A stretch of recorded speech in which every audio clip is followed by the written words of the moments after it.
आबना Hormuz में बारूदी सुरंगें बिछाने वाली हर छोटी बड़ी ईरानी कश्ती को तबाह कर दिया जाए। ईरानी कश्तियों की तबाही में कोई हिचकिचाहट ना दिखाई जाए। अमरीकी सदर ट्रंप का बहरिया को हुक्म, कहा बारूदी सुरंगों की सफाई करने वाले बहरी जहाज अपने काम में मसरूफ हैं, इस काम को मजीद 3 गुना बढ़ा दिया जाए। दुश्मन के तमाम 159 बहरी जहाज समंदर की तह में जा चुके हैं। अमरीकी सदर ने आबना हुर्मुज़ पर अमरीका के मुकम्मल कंट्रोल का दावा कर दिया। आबना हुर्मुज़ की नाकाबंदी जारी रखने का भी ऐलान कर दिया। एक और बयान में डोनाल्ड ट्रंप ने ईरानी रहनुमाओं के दरमियान इख्तलाफात का दावा करते हुए कहा कि ईरान में सख्त गिर और एतदाल पसंदों के दरमियान शदीद इख्तलाफात हैं। सख्त गिर अनासिर मैदान जंग में बुरी तरह नाकाम हो रहे हैं। एतदाल पसंद रहनुमा जो इतने मोतदिल नहीं हैं, उनको पजीराई मिल रही है। ईरान की सबसे बड़ी मुश्किल ये है कि उसको पता ही नहीं कि उसका रहनुमा कौन है।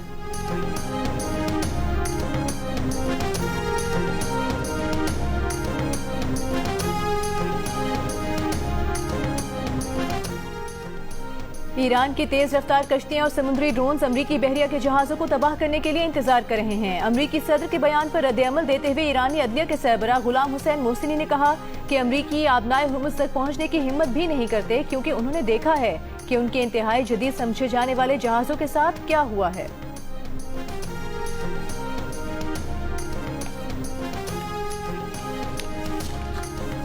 अमरीकी chief of army staff general Rand George, secretary homeland security Kris Noem और अटॉर्नी जनरल पैम बॉन्डी के बाद अमरीकी वजीर बहरिया जॉन सी फेलन को भी ओहदे से फारिग कर दिया गया। कोई वजह भी नहीं बताई गई। अमरीकी बहरिया इन दिनों ईरानी बंदरगाहों की नाकाबंदी कर रही है, जो कि इसकी अपनी तारीख की बड़ी कार्रवाई है। बरतानवी खबरसां एजेंसी के मुताबिक फेलन की बरतरफी की वजह वजीर जंग पीट हेक्सेट, नायब वजीर जंग और दूसरे आला ओहदेदारों के साथ उनके खराब ताल्लुकात थे।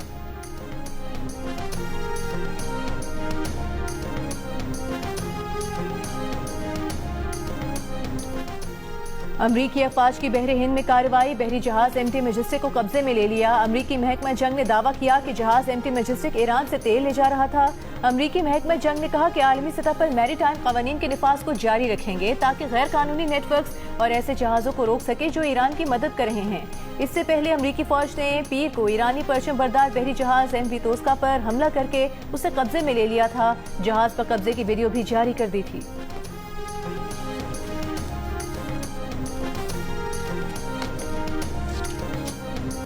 ईरान ने आबना हुर्मुज़ में 2 बहरी जहाज़ों पर कब्जा करने की वीडियो जारी कर दी।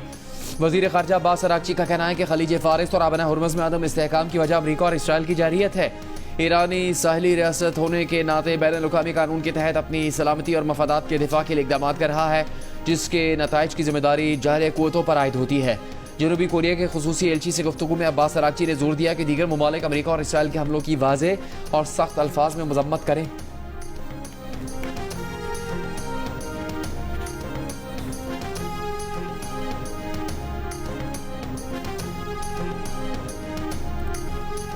ईरान का आबनाए हुर्मुज़ से गुजरने वाले जहाजों से लेने वाला टोल टैक्स मरकजी बैंक में जमा कराने का दावा। ईरानी न्यूज एजेंसी के मुताबिक ईरानी पार्लियामेंट के डेप्यूटी स्पीकर का कहना है टोल टैक्स से हासिल होने वाली पहली आमदन मरकजी बैंक के अकाउंट में जमा करा दी गई। ताहम उन्होंने ये नहीं बताया कि टैक्स किस तरह वसूल किया गया या किसने अदा किया। दूसरी जानिब बरतानवी नशरियाती इदारे का कहना है कि ईरान के दावे की आज़ादाना तौर पर तस्दीक नहीं की जा सकी।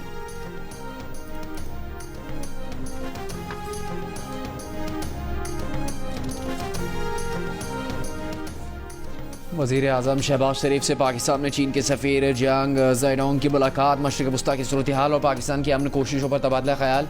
वज़ीर आज़म ने चीन के साथ स्ट्रेटेजिक शराकतदारी पर फ़ख्र का इजहार किया। कहा चीनी क़यादत के साथ करीबी ताउन जारी रखेंगे ताकि ताल्लुकात मज़ीद मजबूत हों। वज़ीर आज़म ने चीनी सदर और वज़ीर आज़म के लिए नेक तमन्नाओं का इजहार किया। चीनी सफ़ीर ने ख़ित्ते में देर पाम के लिए पाकिस्तान की सिफारती कोशिशों को सराहा। दोनों ममालिक के दरमियान दोस्ती को मज़ीद मुस्तहकम करने के आज़म का अयादा किया।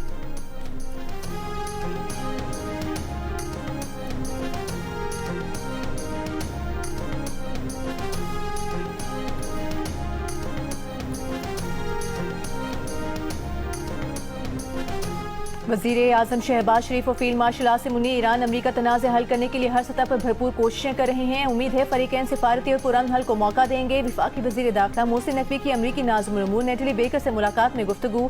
इस्लामाबाद मुज़ाकरात के दूसरे दौर के लिए सिफारती काविशों पर बातचीत। मोहसिन नकवी ने कहा सदर ट्रंप की जानिब से जंगबंदी में तौसीक़ खुशाइंद है। नेटली बेकर ने खित्ते में क़याम अमन और तनाज़े के हल के लिए पाकिस्तान के तामीरी किरदार को सराहा।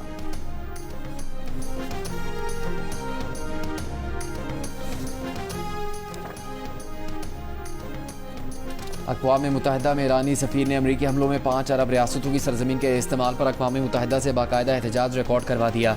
कहा कतर, बहरीन, UAE, सऊदीया और कुवैत अच्छे हमसाये के असूलों पर चले, अपनी ज़मीन तीसरे मुल्क के खिलाफ इस्तेमाल न होने दें। इस्लामाबाद रेड जोन में वाक़ तमाम वजारतें, डिवीजन्स और दीगर विफाकी इदारों में आज भी वर्क फ्राम होम। विफाकी आईनी अदालत और इस्लामाबाद हाई कोर्ट आज भी बंद। रेड जोन की मुसलसल बंदिश के बायस हाई कोर्ट में रवा हफ्ते एक भी समाअत न हो सकी। सुप्रीम कोर्ट महदूद अमले के साथ काम कर रही है। रावलपिंडी, इस्लामाबाद में सिक्योरिटी के गैर मामूली इंतजामात। इस्लामाबाद में रेड जोन हर किस्म की ट्रैफिक के लिए बदस्तूर बंद।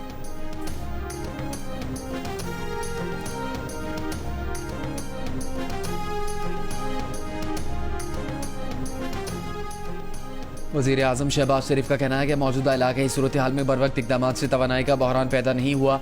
ज़रूरियात के पेश नज़र खाम तेल के स्ट्रेटेजिक ज़खायर रखने के हवाले से मनसूबे पर काम जारी है। एनर्जी सिक्योरिटी से मुतालिक इजलास में वज़ीर आज़म ने कहा कि तवानाई की बचत और पायदार तरक्की के लिए ज़राए आमद-ओ-रफ़्त को माहौल दोस्त बरकी ज़राए पर मुंतकिल किया जाए। मुस्तक़बिल में सरकारी इस्तेमाल के लिए बिजली से चलने वाली बसें और मोटरसाइकिलें खरीदी जाएँ।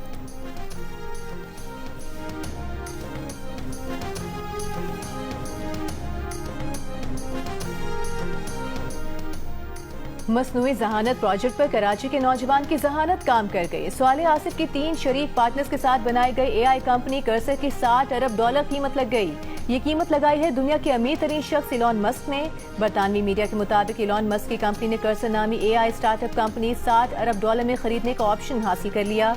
कर्सर की मुकम्मल खरीदारी $60 अरब जबकि शराकत की कीमत $10 अरब बताई गई है।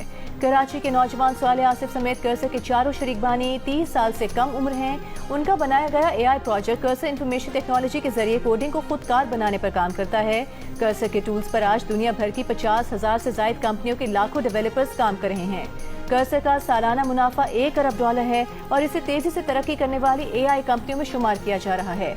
अमीर तरीन लोगों पर रिपोर्ट करने वाले अमरीकी जरीदे फोर्ब्स ने स्वाले आसिफ के असासों की मालियत $1.3 अरब बताई है।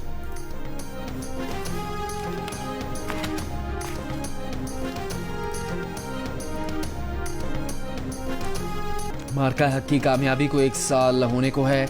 हम हैं बुनियानुल मरसूस का टीज़र और नग़मा वतन की खातिर जारी। 1 साल कबल दुनिया ने देखा कि पाकिस्तान का दिफा नाकाबिल तस्खीर है। गुज़श्ता साल 22 अप्रैल को होने वाले पहलगाम फॉल्स फ्लैग ऑपरेशन के बाद भारत ने किसी सबूत के बगैर वाक़े के फ़ौरन बाद पाकिस्तान पर इल्ज़ामात लगाना शुरू कर दिए थे। DGI-SPR लेफ्टिनेंट जनरल अहमद शरीफ चौधरी ने 30 अप्रैल 2025 को प्रेस ब्रीफिंग में भारतीय साजिश का पर्दा चाक कर दिया। DGI-SPR ने पहलगाम फॉल्स फ्लैग के हवाले से जो सवालात और खदशात भारत के सामने रखे, उनका जवाब 1 साल बाद भी न मिल सका। अमरीकी सदर ट्रंप ने शहरियत से मुतालिक पोस्ट में भारत को जहन्नुम का गढ़ा और भारतीयों को लैपटॉप गैंगस्टर करार दे दिया। भारतीय तिल मिला उठे, इंतहा पसंद BJP हुकूमत का मिनमिनाता सरद अमल। तर्जुमान सिर्फ इतना ही कह सके कि इस बारे में कुछ रिपोर्ट्स देखी हैं और बस वो इतना ही कहेंगे। भारतीय ऑपोजिशन जमात कांग्रेस ने रद्द अमल देते हुए कहा, तवक्को नहीं कि नरेंद्र मोदी ट्रंप को जवाब देने की जुर्रत करेंगे। नरेंद्र मोदी एक कमजोर वजीर आजम साबित हुए हैं। खमियाजा पूरा भारत भुगत रहा है। सोशल मीडिया पर भारतीयों ने मोदी हुकूमत को आड़े हाथों ले लिया। मंचलों ने ट्रंप के रिमार्क्स को ज़बोहाली पर दुरुस्त तबसरा कहना शुरू कर दिया।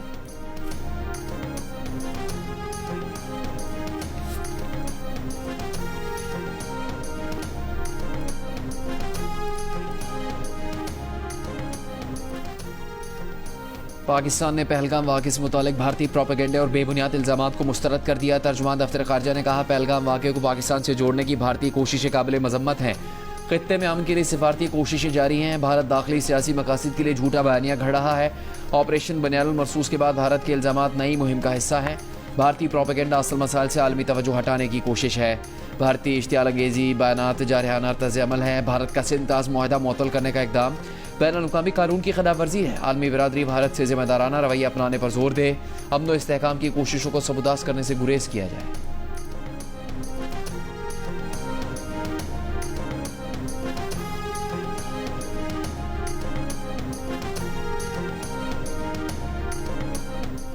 ड्रैब का मुल्क में HIV के फैलाव के पेश नज़र दोबारा इस्तेमाल होने वाली सिरिंजों के खिलाफ सख्त इक़दाम का हुक्म। हुक्काम के मुताबिक पाकिस्तान में गुज़िश्ता 15 महीनों में बच्चों में HIV के 2108 केसेस सामने आ चुके हैं। पाकिस्तान में 2 और 5 मिलीलीटर की रिवायती डिस्पोजेबल सिरिंजों पर पाबंदी बरकरार है। 10 मिलीलीटर की सिरिंजों के मुमकिन गलत इस्तेमाल पर पाबंदी लगाने पर भी गौर शुरू। ड्रैब का बाजार में गैर कानूनी सिरिंजों के फरोख्त पर सख्त कार्रवाई का हुक्म।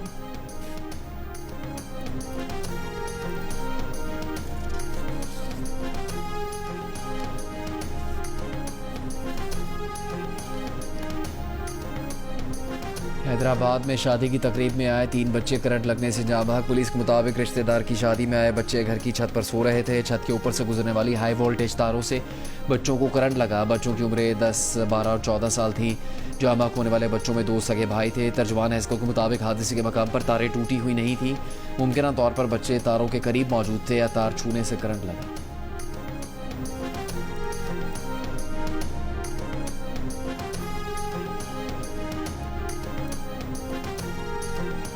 लाहौर के इलाके इचरा में एक घर से 3 बच्चों की लाशें बरामद। पुलिस का कहना है कि बच्चों को तेज धार आले से कत्ल किया गया। बच्चों के वालिदैन घर से बाहर गए हुए थे। तीनों बच्चों की उम्रें 5 से 9 साल के दरमियान हैं। बच्चों के कत्ल के इल्जाम में चचा, वालिदैन और दादी को हिरासत में लिया गया। पुलिस के मुताबिक जेर हिरासत अफराद के बयानात में तजाद पाया गया है।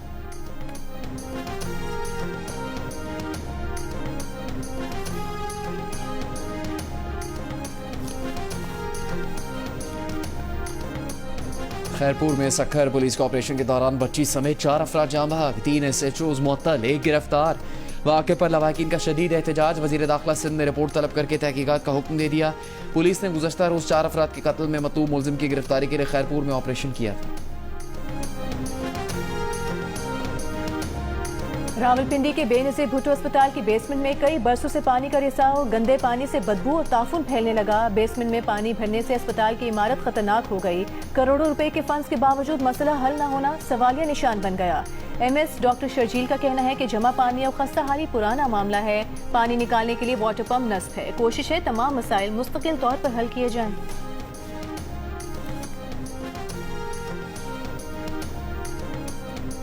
वज़ीर आला पंजाब मरीम नवाज ने अपना खेत अपना रोज़गार स्कीम पोर्टल का बाकायदा इफ्तिताह कर दिया। पंजाब के मुख्तलिफ अज़ला में 13,812 ज़रई लॉट से 88,000 से ज़्यादा ख़ानदान मुस्तफ़ीद होंगे। कामयाब उम्मीदवारों को फ़ी एकड़ 50,000 से 2.5 लाख रुपये तक का आबादकारी वन टाइम ग्रांट दी जाएगी। पंजाब हुकूमत के मुताबिक पानी की दस्तयाबी और ज़रखेज़ी को मद्देनज़र रखकर ज़रई अराज़ी की निशानदही की गई है।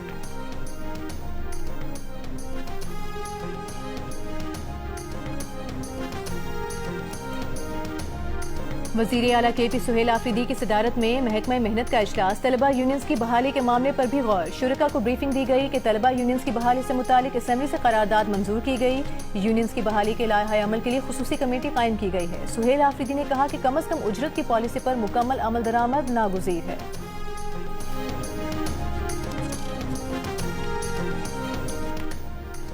वज़ीर आला बलूचिस्तान सरफराज बुगटी ने कहा कि पुरतशद्दुद सोच की हौसला शिकनी के लिए अमली इक़दामात नागुज़ीर हैं। बलूचिस्तान से मुतालिक हक़ाइक़ और तसव्वुरात में वाज़ेह फ़र्क मौजूद है। चंद अनासर ने बलूचिस्तान के तारीख़ी हक़ाइक़ को मस्ख़ करके पेश किया। वज़ीर आला ने कोयटा में सेंटर ऑफ एक्सीलेंसी का इफ्तिताह कर दिया। सरफराज बुगटी का कहना है कि सेंटर तहकीक के ज़रिए नौजवानों के मसाइल उजागर करेगा।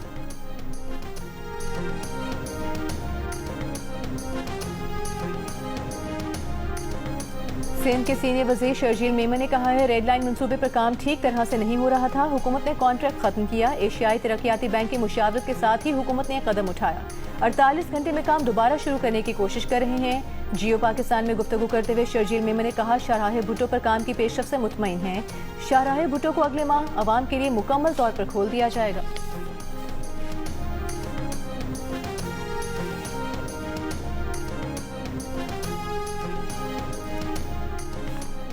अमीर जमात इस्लामी हाफिज़ ज़ईमुर रहमान ने कहा कि पाकिस्तान के हालात ख़राब भी होते हैं तो अशराफिया के हालात बेहतर होते हैं। कराची में रेड लाइन 103 अरब रुपए तक पहुँच गया। मुल्क की मईशत पर चंद लोगों की इजारादारी है। अमीर जमात इस्लामी का कहना था कि पंजाब हुकूमत बल्दियाती इंतखाबात नहीं करवा रही। अब तो फ़लस्तीन में भी बल्दियाती इंतखाबात होने जा रहे हैं।